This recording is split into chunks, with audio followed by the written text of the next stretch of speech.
right, we're officially live, and so we'll give everybody a few minutes to get into the room. Let me pull up our slides so people make sure that they're in the right room, because, you know, there's a lot of Zoom rooms and Riverside rooms out there. You could literally be in the wrong room, and we hope that you're not, and that you're in the right place with us. So, gentlemen, how are you this fine Thursday? Happy Thursday. We're great. Happy Thursday. This week has been so crazy.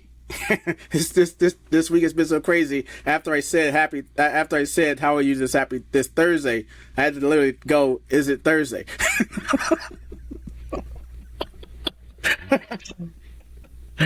Oh man, my brain is, it got some things going on. They're like ping pongs just flying all over the place. So I'm excited to talk about today, innovation for good. I think the word innovation sometimes gets misused or not used enough.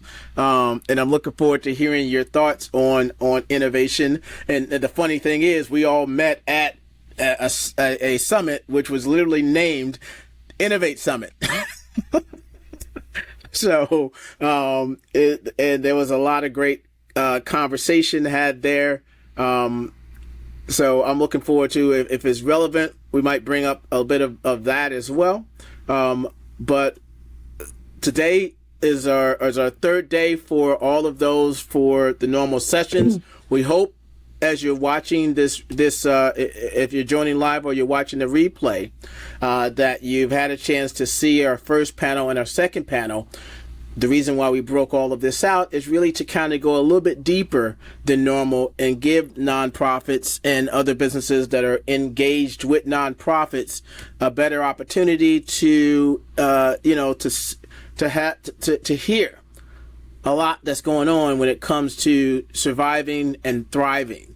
As a nonprofit, you know, I work with a number of smaller nonprofits, and I know, and if you guys can share a little bit about your experience as well with nonprofits, a little bit more deeper than we probably shared, give us some insights of, you know, what it's like to be either in a nonprofit or working with the nonprofit and some of the really big challenges that's happening with them. So I'm gonna go ahead and pull this down, and we're gonna go ahead and get started and jump in. So here we go. So we're talking about innovation for good, gentlemen. Creative solutions for today's nonprofit challenge. So of course, I always want to define the topic before we even get into our thoughts, our opinions. So for everyone here, how do you define innovation? So let's go with Matthew, because Matthew, he looks like he's ready, man. I think it's thinking smarter, not working harder. I spoke to a guy yesterday. He connected with me on LinkedIn, local Atlanta guy. He's trying to figure out how to use AI for small businesses. And he was going through the motions of figuring out what problem they have, trying to throw AI against it to solve that problem, and then selling it. And I saw a post probably about an hour and a half, 2 hours ago, which was a different look at the whole thing. It was, look what the big brands are doing, look what they're able to do, what they're gifted on a silver platter that only they're able to do because they're so big and they're spending so much on particular platforms.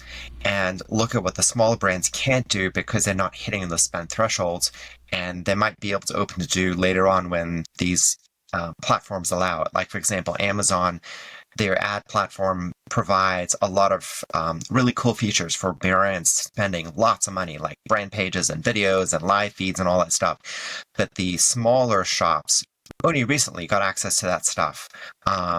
So it's that type of innovation that goes through, where it's like, look and see who's doing what interesting. How do you take advantage of that? Because eventually it'll be open to everybody. Okay. I'll jump in there to what you were saying, Matthew, a lot, you know, about innovation. In the nonprofit world, I find that a lot of people are kind of siloed into what they're doing. They don't like to think outside the box. And on the marketing side, I see, you know, I see a lot of the same principles that you can do with businesses. Why not do it for nonprofits? Like, what's the difference between a purchase and a donation? Nothing. It's the same thing. It's just an undefined value. So I've been doing a lot of these innovative, I call them innovative things, I guess, is taking the tools that businesses are using and bringing them to the nonprofit world, like retention marketing and video marketing stuff. Actually, we met this guy at Innovate, Jim Fuse, who's doing this really cool thing with video, and he was doing it for B2B. And I said, why don't we do this for nonprofits? It's the same thing, videos and video marketing for nonprofits, and having the ability to click in and be interactive with it. Why not? He's like, totally. So him and I started piloting this with one of our clients, and it's like it's thinking outside the box, seeing what's already working, and see how you can adapt it for your market and be innovative in that sense. So I would suggest thinking outside the box is a very appropriate way of viewing it. But in the nonprofit world, it's more thinking outside the rut. You get busy, you're doing the same thing, and momentum's pushing you, and it grinds down the path so clearly you can't see outside of the rut. So you're so deep in what you're doing, it's hard to see where you are.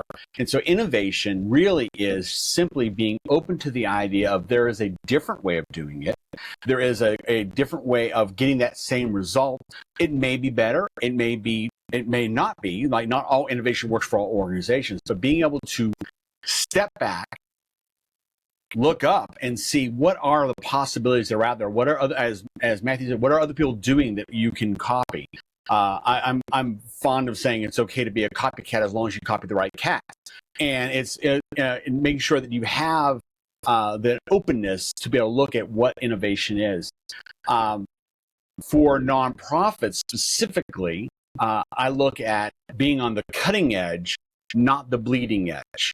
Right, so let the big guys go out and figure out what works, and let them try the things that are going to fail and try a different way, and then say, okay, learn from their lessons. And it's about, from a nonprofit, because time is our greatest resource, narrowing it down and saying, this is the area I want to focus on trying to improve in some way. How's the best way of doing that? Rather than saying, what is the myriad of options out there, and trying to do them all at the same time. So picking that one and going after it, saying, this is where my time could be better spent somewhere else if there's another way of doing whatever this is. Well, and to your point, I was about to say, and to your point, like about that being copycat and replicating, and there's nothing wrong with like taking something that already exists. Like, why reinvent the wheel if it already exists? Just make it, improve it, and build on it for your market.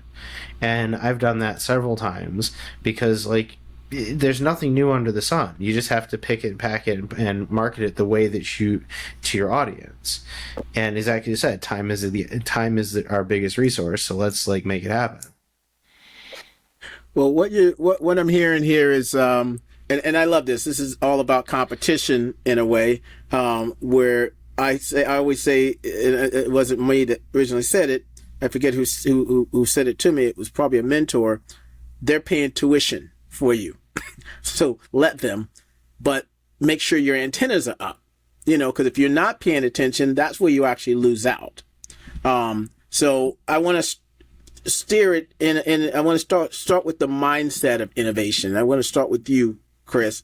I like that smile. You talk about balancing the old and the new, because sometimes you can be so set in your ways that yes, you refuse to even budge, but then sometimes some people can be so distracted. There's all that blinky shiny. There has to be a balance between the two. So let's start there. Yeah. So I think mindset's absolutely the right spot to do it. Although, let me be clear, those people who are, this is the only way to do it. There's, it's, Jesus spoke King James Bible is the only Bible. Those people probably aren't in this session anyway, right? So there's not a whole lot of that I'm concerned about with our audience right now. There's a myriad of options. So how do you focus in what it is? And it's that mindset shift of saying, rather than saying, I wish we could do that. That is so cool. Rather than saying, how do I take that and convert it to what I'm doing into my market and my audience? So rather than saying, I wish we could, the mindset of how do we? Because I promise you, anything that's out there can be used in some way or another. At least the concepts and ideas behind it can be configured to make work for your mission, your style.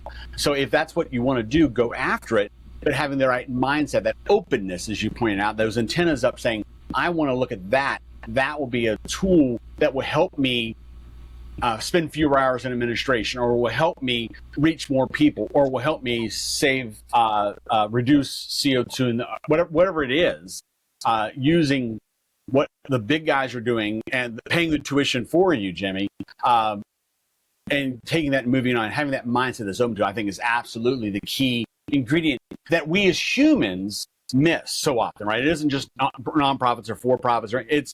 We like to do what's always been, if it ain't broke, don't fix it kind of concept. Well, the reality is so much of it is broke, but we're just comfortable with the way in which it is broken. So there's a weak board in my deck right now that I know one day is going to fall through, but I'm comfortable with stepping over it right now because I don't want to go through the effort of pulling that board, replacing the board, and everything goes along with that, right? So I've gotten comfortable in the idea of I'll just work around that rather than taking the steps to say, you know what, it'll be much better if I replace that board. It's the same sort of concept in innovation and technology and everything we do from the day-to-day work of our nonprofits and for-profits. But what you're saying is interesting too. It's like, it and a lot of nonprofits don't realize this, but it's a short-term loss, long-term gain. Like instead of like doing the workaround and trying to be like, all right, well, I don't got the time to do X, Y, and Z of the resources, but then you end up having us pay out a lot more money later to fix a problem. So, you want to find these innovative solutions. You want to find these tools that are going to help you fix those problems in the short term, so that way long term you're set up for growth and scale. Right. And not just a larger cost later on, but also the lost opportunity costs, the lost donations, the lost gift, right. All that goes on. They're incremental, I see that so every day. Yeah. I see that every day, and I see, and again, with systems and different tools and other things out there that nonprofits are using because they don't know, they're trying to find shortcuts to do things, and they're not taking advantage of certain technologies that are out there that are there to help, and they don't ask the questions of how can this help me. You're leaving so much money on the table, and for an organization to leave money on the table, it's just stupid. Right. So talking about innovation, and taking what you were saying, Chris, and taking it to a different level, I actually had a call with a psychologist probably about 3 months ago, and I said to her, her website's a little out of date, like maybe you want to consider updating it. And she's like, yeah, that's a great idea. So she said, how do I do it? I said, well, look at other websites out there, even websites outside your field, not even competitors, and find things that you like and find things that you hate and make that your list. And I think that's a whole thing for innovation also, talking about money. Look at companies outside your field. Who are the most efficient companies out there to able to receive and accept money and to receive leads and foster those connections and push content out there, make connections with their people. And those are the companies you want to figure out how they do it. And most likely than not, they're not in your competitive space. They're not in your industry. They're somewhere else. Like if you're thinking about the most innovative companies, like financial services, it's probably not the old stodgy financial services companies that are out there, because they're doing things that always been doing for the past 100 years. It's the startups that trying to figure out, like, how do we do it better? We don't have the ability to give away 0.5% or 0.25% or whatever it is because someone else is charging too much in the ACH. We need to find the most efficient, cheapest way to run that credit card to get money in. And they figured it out. Or maybe companies that think, well, our people are in XYZ location online. How do we get our content there? We're not experts there. We're experts somewhere else. But they want to spray and pray and put it everywhere. So they use like multi-content tools to push that fast. And that's the stuff I don't see too many non-for-profits using, where they're like, oh, we're just going to send an email once a month and that's enough. Like, but it's not. They don't know you're there. It's not efficient. No. Okay. And so, yeah. Go ahead, Sean. No, I was going to say, to your point, like with these different tools and things, the efficiency, like seeing what other people are doing, seeing how they operate and how to translate that into your organization as well, and seeing how different companies are innovative in their marketing, in their messaging, in their branding, and in their implementation, and bring that into your nonprofit. Like we've seen that a lot with our company and with the nonprofits that we're working with who are using our product, and show them how to implement and how to build out like other companies are doing, because that's where you're going to see the successes. You want to model after what other people are doing and adapt to your industry. But with that, while we're showing mindset, Jimmy, before we move away, I want to, one more thing on mindset is that part of any transformation is setting reasonable expectations of results. So, I want to go do X and I'm going to go learn how to go do X, but having expectations that X isn't tomorrow. X is maybe 2 years down the road. It could be incremental changes, which is kind of painful for everything you just went through. But having the right mindset of what success looks like today, tomorrow, next month, and next year will help nonprofits kind of mitigate board pushback, executive director pushback, and donor pushback as to why you're making these investments of time, energy, and resources. That right expectation for those results are another key mindset consideration. Absolutely. So let's move over, and we're going to keep this old versus new for a second, but we're going to now move over into practical innovation.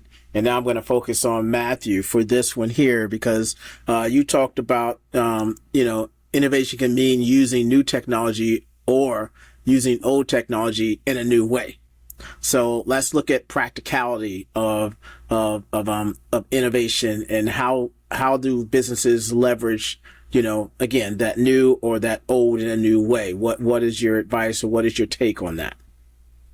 I think the old technology in a new way is maybe looking at things that maybe you're not doing.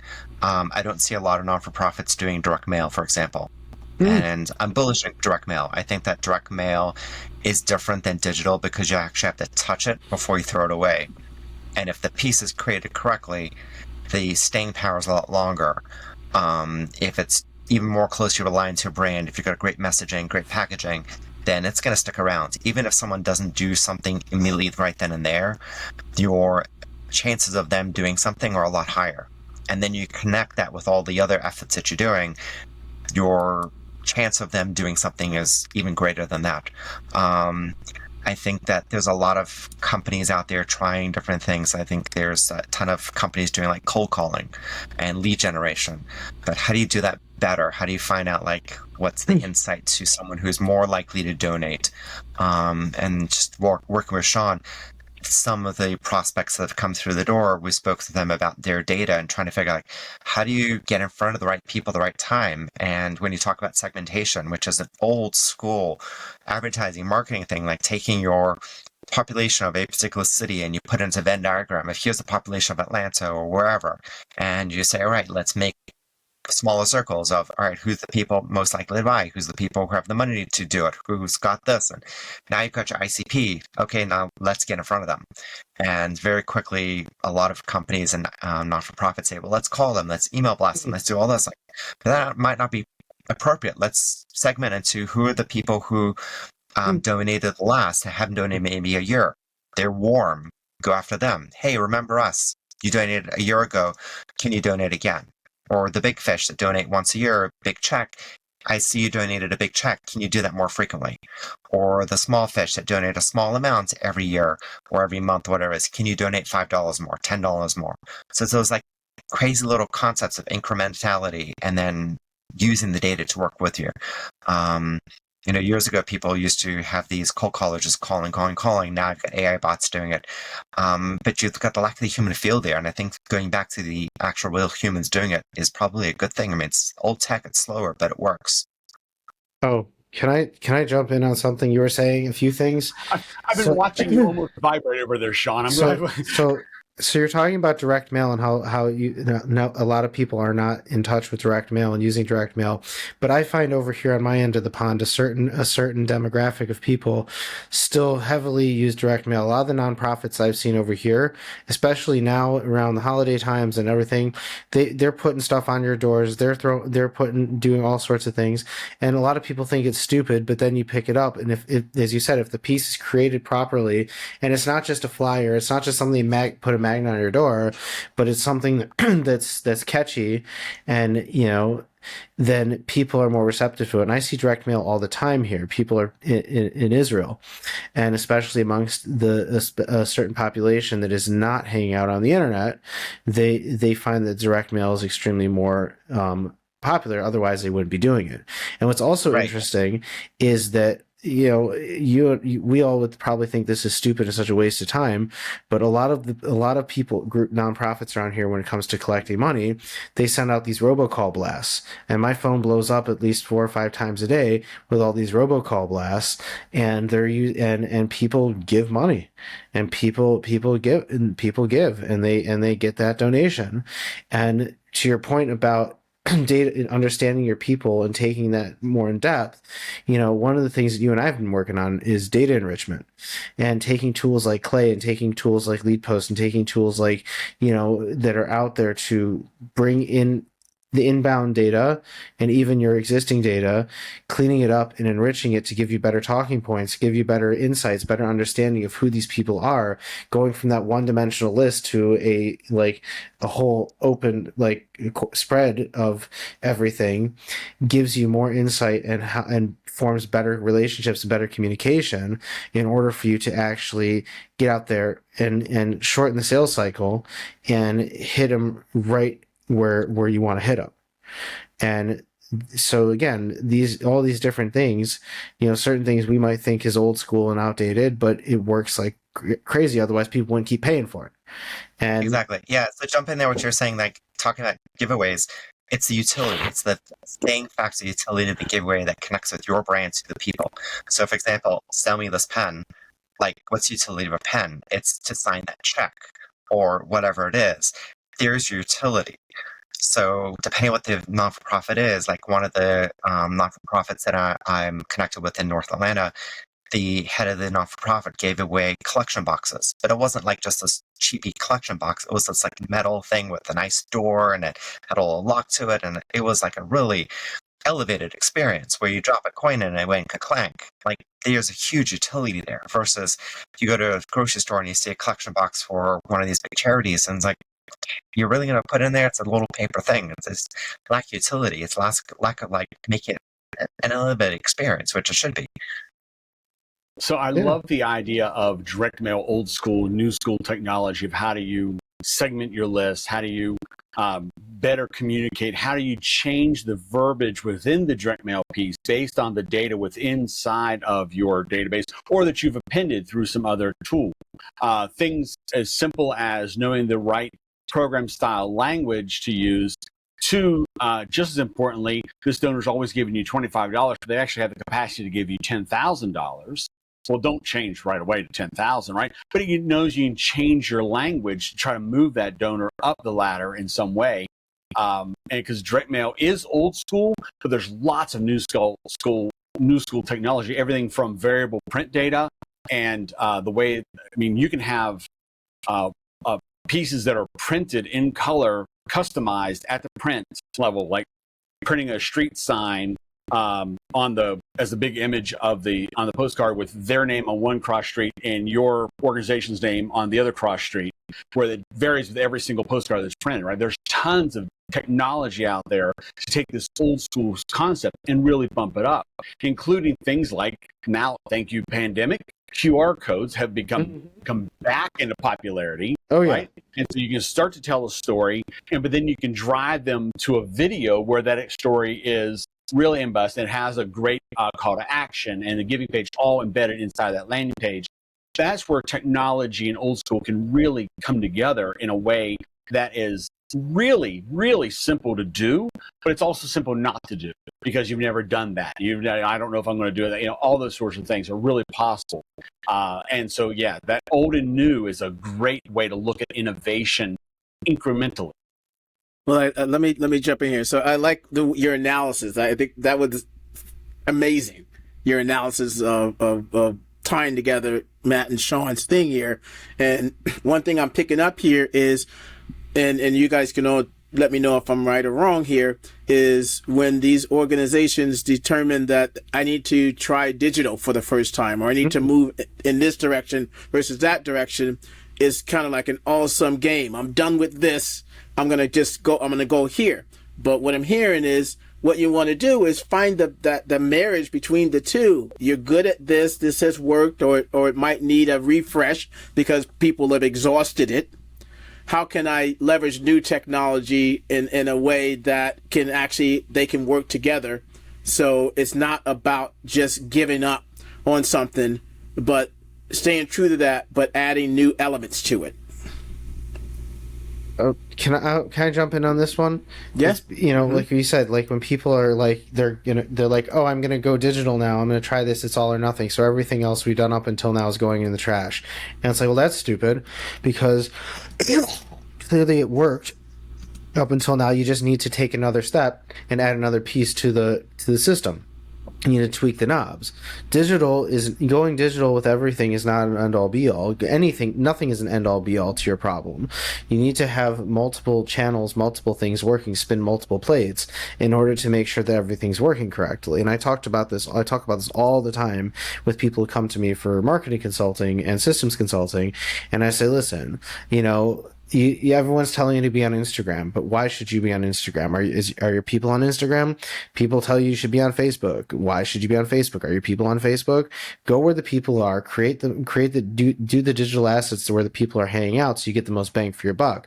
If you still have a percentage of your audience and your donor base and your fan base that are happy to receive mailers in the paper in the mail or email newsletters or whatever the hell you're doing, do that, but then shift and go toward more digital to bring in a new audience and cultivate those people. Don't just throw everything in the bin and walk away and be like, all right, bye, peace. Be like, let's see what we can do. Let's see where our people are. Sit down, take the time, take a step back, understand this, and then build on it. One of the things I would caution on the other side of it, as the organization that doesn't throw away everything they were doing, they just try to make a digital version of what they were doing. So rather than adding digital to it, they just simply take their newsletter, scan it, and attach to an email and send it out, or turn it into, so it's just the exact same element in a different format. And that's also not particularly helpful either. Certainly you want connections between what's in the mailbox, what's in the digital mailbox, and you want connections between what they see on their phone and what they see in their hand, but not replication. It's just a matter of familiarity versus mirror.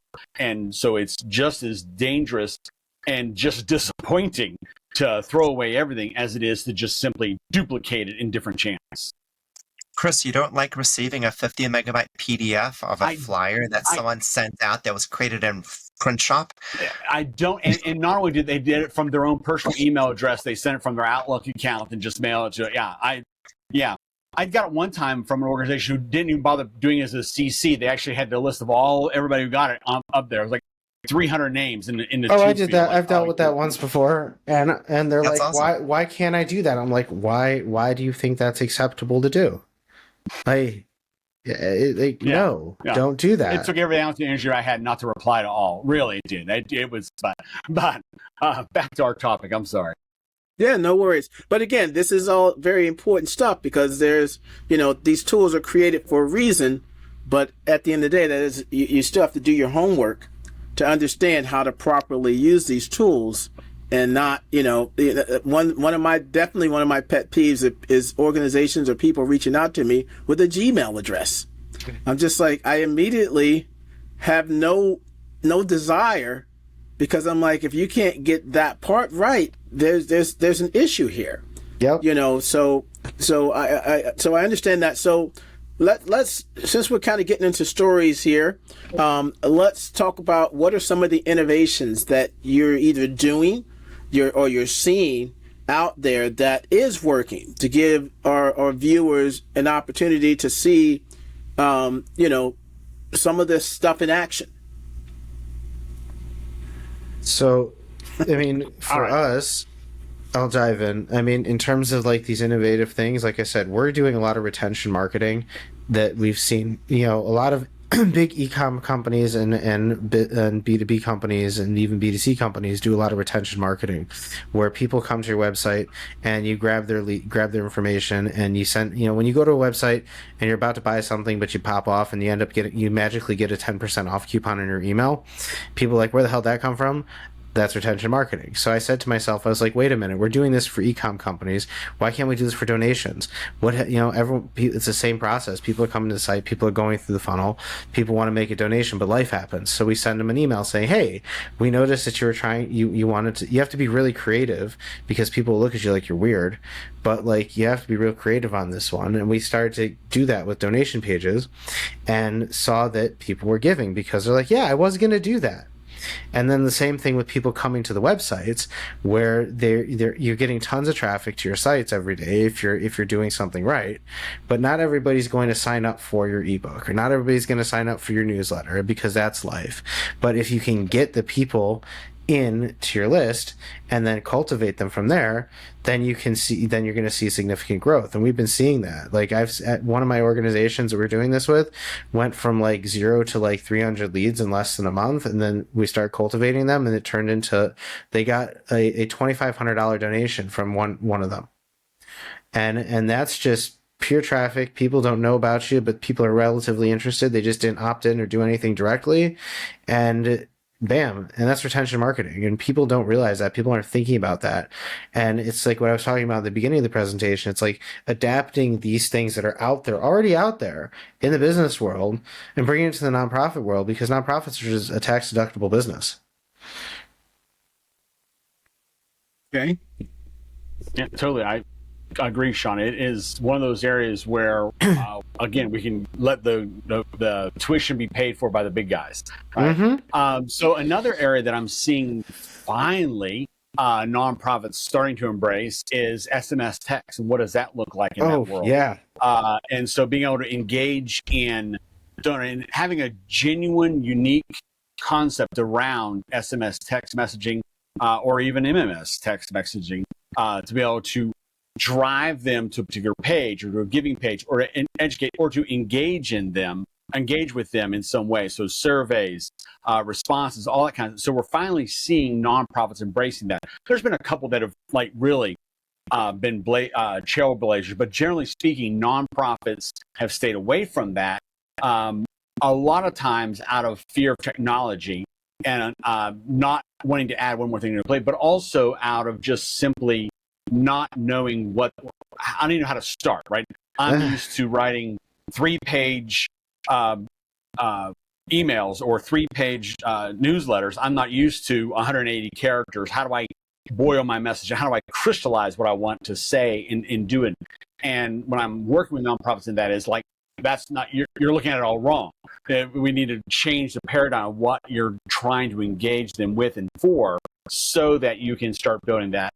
And in the U.S., the nonprofits have the great loophole of, while we always encourage you to go for the opt-in process, there is opportunities to prospect with that as well, even outside of it, because we have that ability.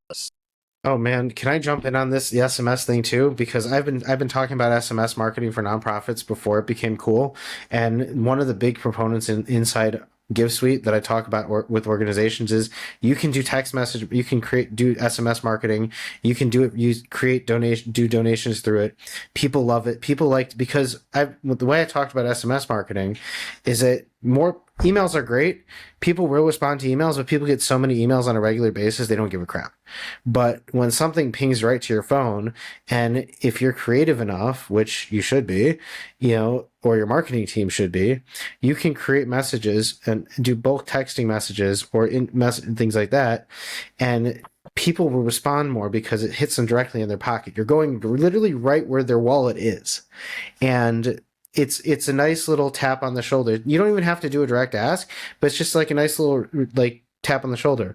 I'll tell you from personal example, one of my workflows that I set out, anytime someone books a call with me, they always get a follow-up email afterwards as part of the workflow. It says, it was great talking to you, blah, blah, blah. And then like a day later, I shoot them a text and saying like basically the same thing. Guess which one gets a better response rate? I almost always get, nope. Not even close. I know. I almost always get a response back from the text and nothing from the email. So with that, two things. One is all you've got to do is look at your own phone right now. Look down and see how many unread text messages you have versus how many unread emails you have. Correct. Right? I bet you the unread text messages is single digits, if any at all. whereas your unread emails could be literally thousands. So that just gives you an indication of the power of it. But with that, another caveat, what you said is it hits you right where your phone, where your wallet is. That's an innovation, if you will, that nonprofits really are struggling to figure out how to embrace properly, is the idea of Apple Pay, Google Pay, so that I don't have to have my credit card out. I don't have to, being able to make it as seamless and as easy as possible to complete that donation is a really important step in the innovation process of getting that donation complete, which I know, side note, but just something that, since you said that, it reminded me, when I'm on my phone, if I have to get my wallet out, it's almost a guarantee that you're not going to get the gift or make the sale. Lower the friction. Right, lower the friction level.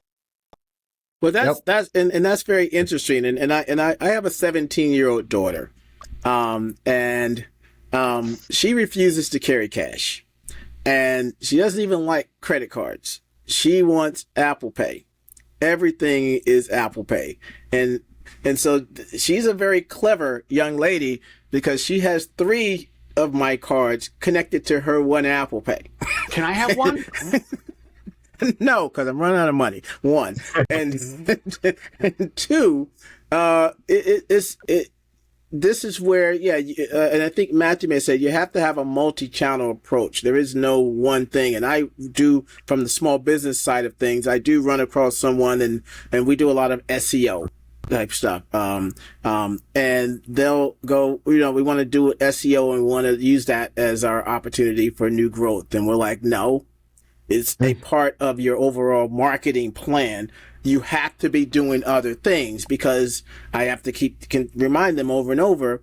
All these tactics have different strategies, implementation, and I'm trying to find the right word, and maybe you can help me out, Matthew. The length before we see results, the time before we see results, and I go, for SEO for itself is a long-term strategy, which can definitely pay high dividends, but it takes time. And I can't tell you that it's going to be the same amount of time as the person I just helped over here, because there are way too many variables that need to be in place. There are things that they may have laid out in advance that has happened before I even came on board that just helped support this. And this was the right time for this strategy to come and meet that strategy, the perfect storm. So all of these things have to really come together. So when we're thinking about innovation, it is about, you still have to go back to to the roots of it all, your strategy, and how all of these pieces play together. And then what is that uniqueness that you can bring to the table? Right. Yeah, I think about it like sports. Chris, you play golf. I don't know if you guys run or bike ride, but it's kind of like a marathon. Like Google Ads used to be the quick 50-yard dash. Now it's becoming like the 1 mile quick hustle. SEO is definitely the 50-mile marathon, where it takes you a couple miles to get up into a good rhythm, and then that's about 3 to 6 months, and then once you're in a good rhythm, it'll last a really long time. And innovation, I think, is like the shoes and the clothing and stuff that will reduce the friction, will allow you to run faster, will give you more energy, will give you the staying power to be able to go that 50 miles and then go the additional extra 50 miles because you just feel like you just want to run another 50 miles or whatever it is. Or instead of just playing 9 holes, you can play 36 holes of golf. Like, just why not? Like, you've got the time, just do it. I think that's innovation. Okay, absolutely. All right, so then we're getting close to the end, so let's move into our final part of innovating your message. Okay, and so I'm going to start with Chris here. You have a saying that says, "Fun today by talking about a better tomorrow." So let's start looking. See, I did my homework. Okay, yeah. Let's look at how does instead of just operations, how does messaging also play a part in innovation and the innovative mindset? Yeah, totally. It is a foundational element of what it is that you're doing from a communication standpoint, right? So I've always been a much larger proponent of promoting the end result of the gift or of the activity of the work more so than the actual need.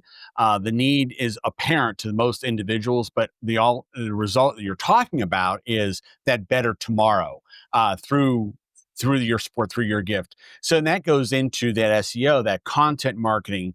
You're not just always talking about the need. You're talking about that better future and what it looks like because of support like theirs. And you're talking about look what you've been able to accomplish over the last 5 years, 2 years, 2 weeks because of support from the community. And taking that really positive, proactive approach in communications can be very important. There have been lots of studies out there that talk about fundraising, particularly using either visual cues like the sad child versus the happy child, or the urgent need versus the bright future. And almost always, the positive will have a better result, both in engagement and in fundraising. And so because people like to be happy. I don't watch the news anymore because I like to be happy, right? So how are they getting the information? They're getting the information from social media, from their emails, so if you're that positive influence, they're going to go looking for you to be able to get that little burst of great news of what's happening and the excitement. And giving them a reason to come back to you for that positive attitude can be a huge boost for your overall communication platform. And ultimately, that will translate to a brighter tomorrow because they're going to end up funding that gift. Because sooner or later, you are going to make a hard ask. There's nothing wrong with that. There is a reason for it. But the majority of your communication, and even in your hard ask, it's going to be a very positive approach to that brighter future, regardless of the cause or purpose. Mm-hmm. Anybody want to add to that? Well, when it comes to messaging, it's really about understanding who you're talking to and understanding how to create that message, because everybody resonates with something different. Everybody resonates with a different, I was just having this conversation with somebody today about donations. And you can't just do a one-size-fits-all like messaging, because someone, one guy, that message could hit like a bunch of people, and one guy would be like, all right, I'll give you $1, but then it could hit somebody else a different way, and I'll give you $10,000.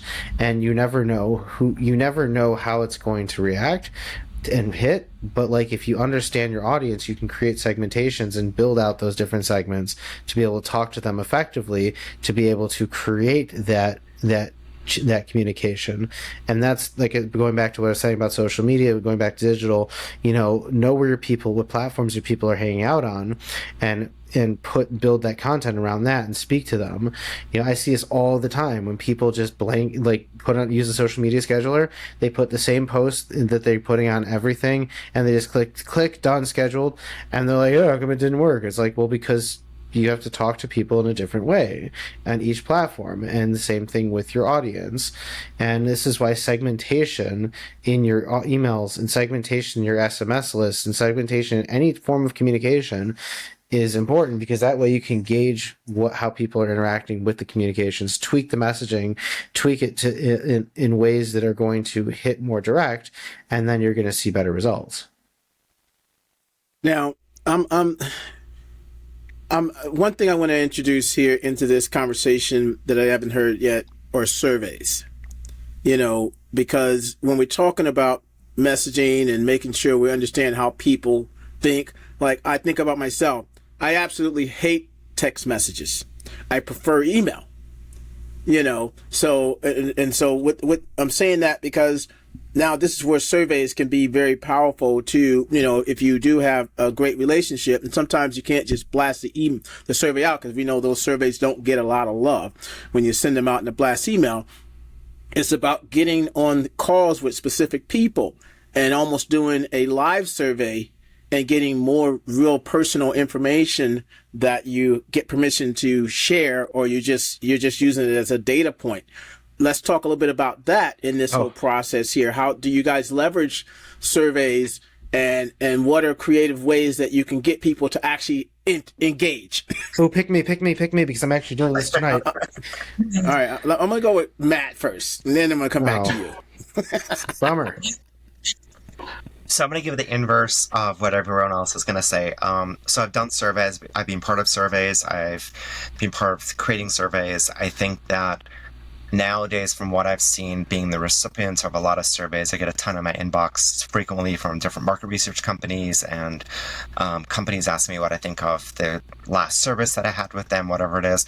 I think a lot of surveys fall into two buckets. The first one is the intent of what information they want to get out of it was not understood with the actual creation of the survey. So somebody somewhere was like, we want to ask these like 500 questions to the person, and the survey is actually not completed. Your completion rate is very low. The other side of it is, I think that you're right. I think a lot of people, for whatever reason, there's no incentive to fill out the survey. There's no communication, understanding what's going on with the survey. The best surveys I've seen that I think are probably filled out more are the ones that are one or two questions, like rate your service and give me comments. That's it. Like, keep it quick and simple.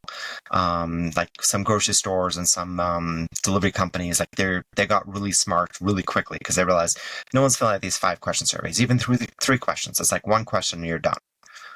And I think that's where the trend is, because people don't have time, and they're going to send the surveys out via, I've seen text message, email, whatever it is to get you to fill it out. Go ahead, Sean. It is all you, buddy.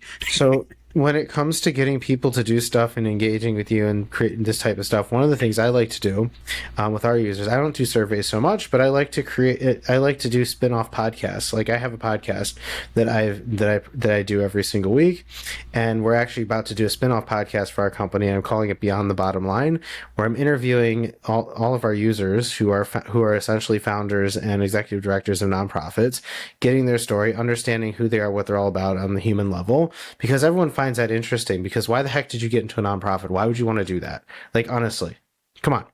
And then asking the question, how did our product help change the way you run your organization? So it's educating them, giving people like good quality content, and then getting them to do the sale for you, and then cutting it up and putting it into clips. Another thing I'm doing is, and I've done this also, is you inspired me to do this, creating different panel discussions with people, and creating content around that ultimately focuses on what we're doing, the product, but not selling ourselves without selling ourselves, but selling ourselves by giving people, educating people first, and then getting them to talk about what makes everything so exciting, but in a different format. But the podcast one works really well. I did this with a previous company I built, and it worked really well because the people on the site, the users, loved it because it was their 5 minutes of fame, and then they got to say they're on a podcast, and they got to push it out, and then they're ultimately pushing you. And I think this works way better than a survey, and way better than like any type of like one-dimensional like form type of thing, because you get more out of it. And I don't see a lot of people doing this, and I've seen that it works really well. That's why I'm doing it again. Sure. Chris, anything on that? Oh, so much on surveys. So much on surveys. In the nonprofit sector, surveys have been used a lot, especially in my particular field in planned giving, pretty extensively. And the number one thing I see, especially they're getting one that's a professionally designed survey from a vendor, is not a poorly worded survey, but doing nothing with the data, right? So if the donor writes back and says, I only want to hear from you twice a year, and then you don't do anything in your database to make that change, all you've done is guaranteed you're going to lose that donor. So if you're going to ask for an opinion that has a result for the donor, you make darn sure you have the back office in place to make those changes. Otherwise, you're just destroying credibility and potential for the donor. So Matthew mentioned it, and having a key reason for the survey, narrowing the survey as much as possible, and providing the survey options in multiple ways, right? So online, would you rather have paper, or sending, if you're going to mail them out, if you'd rather take this online, here's the link to go take it online. Whatever those options are, giving the donors those options.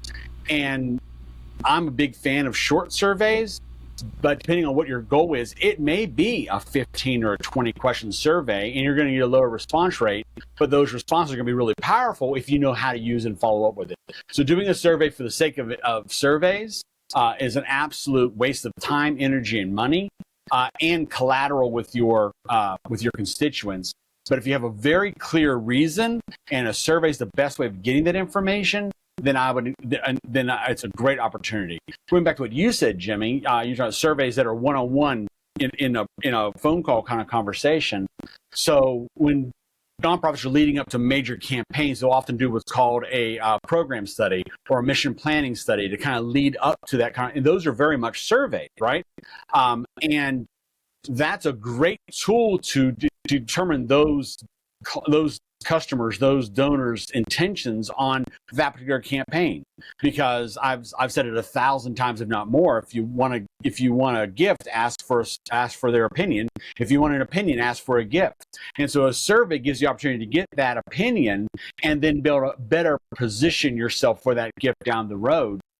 Make that ask. So surveys are huge, but you've got to have a really definitive reason to do it and a very clear way you're going to follow up with what you collect in that survey. Otherwise, you're wasting time, money, and energy. Absolutely. And where a survey can play in this whole process is, if you're looking for innovative ways to improve any aspect of your business, then a survey becomes one of the tools that you're going to use to try to start to mine data, get that information that you can now use based on the fact that you've got real people actually giving you money and understanding, if this was better, if this was like this, I'd actually do more. I'd probably be more involved. And you're going, holy crap, this is great. You're absolutely right. So imagine you get a check in the mail or you get an online gift, and whatever the threshold is you want to do, right? Or every 10th one, I don't care. And you pick up the phone and you call them and say, hey, thank you so very much, to start off with. We always want to make sure that those who care about us, we're taking care of them. As you went through this process, what can we have done to have made it better? What were the sticking points? What did you like? What did you not like? And get their insights. I mean, worst case scenario is you leave a good voicemail, right? That's the worst case. And so the best case is you walk away with a donor who says, holy cow, not only was I seen, I was heard, and I was asked for my opinion. The potential is huge for that kind of key follow-up of how can we make this better, Jimmy? So you're absolutely right. Yeah. Anybody want to add to that, or we're going to get ready to close her out? Okay. I think that was well said. That was good. Thank you. This was a great. I think this is a great closer to our 3 parts where we really kind of, laid things out. Of course, there's so much more we could most likely talk about, but hopefully this is going to give everyone here watching a little bit more insight on not everybody needs everything. So the question becomes, what do you need? Where are you in this process? Take what you need. We've created checklist for each of the 3 panel sessions, so it will allow you to not have to watch the video again, unless of course you just love hearing our voices and seeing our lovely faces. It would take action, reach out, connect, open your mind. And again, I like what you said, Chris. You're probably already open-minded if you're watching this anyway. So take advantage of that opportunity. So gentlemen, let's go ahead and get closing remarks. What should people take away from innovation? How they should be leveraging innovation in their business? How often they should be thinking about innovation? Well, give me something for everyone to take away from today's talk. Always be looking. Every time something resonates with you, if it resonates with you, how do I make this a reality for my mission? Okay. I'm kind of on the same boat as Chris. Like, always be looking, see what's out there, see what businesses are doing, and how businesses are successful, and then flip it for your nonprofit. I would say look at your friction points and deal with one at a time. Try to figure out your credit card. What's your friction point with getting money in? How do you make it faster? How do you make it better? How do you make it more efficiently? And then move on to the next thing. Look at your direct mail. Look at your emails. Look at this. How do you make it better? Model it after the top companies wherever. Who's doing it best? How do you take that and do it yourself? Okay. Well, you heard it here first, everyone. On the replay page, which you may be on right now, if you scroll down, you can always book a call with any one of us. If you like what we've had to say, if you want to connect with us more, connect with us on social, please do so. We look forward to creating more. We have a few other things in the pipeline to continue to serve the nonprofit industry with a lot more education. And of course, each one of these gentlemen here on the panel probably have tons of incredible content that you can probably immediately start to indulge in. So please reach out, connect with us. And as always, I really thank you three. I'm glad we all came together at the Innovate Summit. And now we're doing things here. We're all learning from each other. I learned quite a bit, especially being on the small business side of things that and working with nonprofits, so I have a even better understanding of nonprofits and how I can help make these opportunities better for them as a business owner who partners with them. So thank you for that. And we look forward to seeing you again soon. Please connect with us, and we wish you all the best with your nonprofit. Amazing. Thank you guys. Thanks, Mark. Good day. Yep. Cheers.